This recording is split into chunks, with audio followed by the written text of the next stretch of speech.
So this will be a very short video. I just rolled credits on Clear Obscure Expedition 33 and wow, that is a game. If this game doesn't win Game of the Year, then that shit's fucking rigged.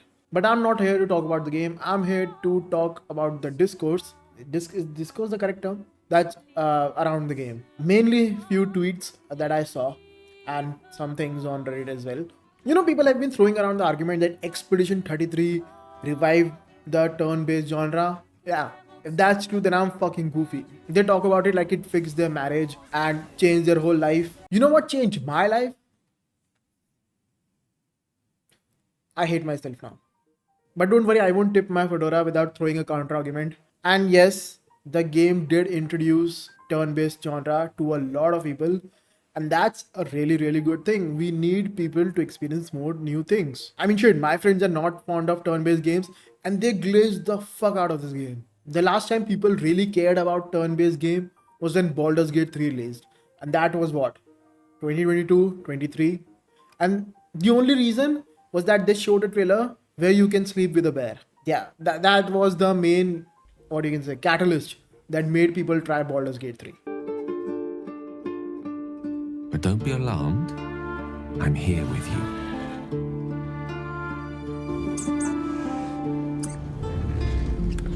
Turn-based games have always been innovative and have tried to reinvent the system every single time. So much so that I've made a list of games that I've played where all of them add a new something to the already well-established turn-based genre. Let's start with one of my favorites. Shin Megami Tensei has the press turn system. If you hit enemy's weakness, then you get another turn. Darkest Dungeon is an indie game where how you manage your party or how you assemble your party is a life or death situation.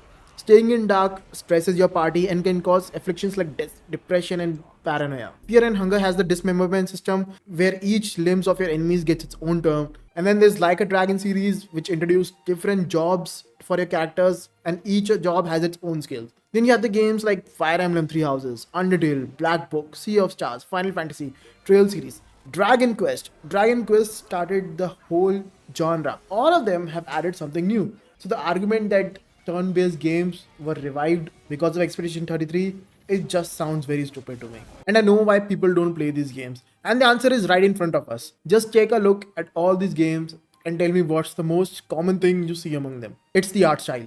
And you also might have ADHD. Maybe. Now I'm about to show you something and I don't want to get scared, okay? Just stay calm, okay? Boo! You okay? Good. All of these games are JRPGs or inspired by JRPGs. Turn-based genre has always been alive. You just don't like anime art style.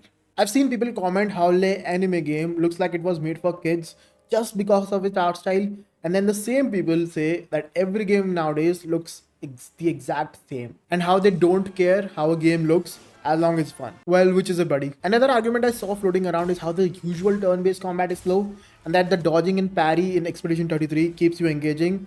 And I agree. The combat in Expedition 33 needs focus because a single parry or dodge miss will get your entire party wiped out.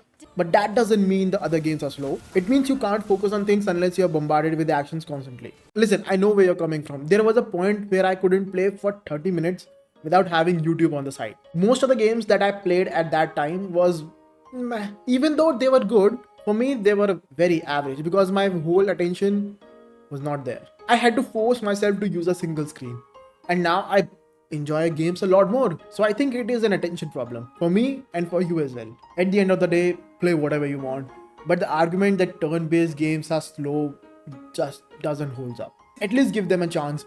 JRPGs have some of the best stories I've seen, and some of them are as good as, if not better than Expedition 33. This video was not to throw shade on Expedition 33, okay?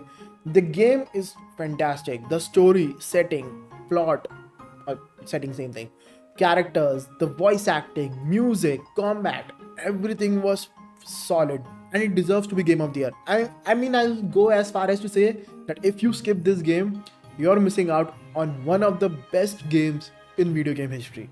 That's how good this game is. And yeah, that's about it. Now I'll go and play Skull and Bones because I like to suffer.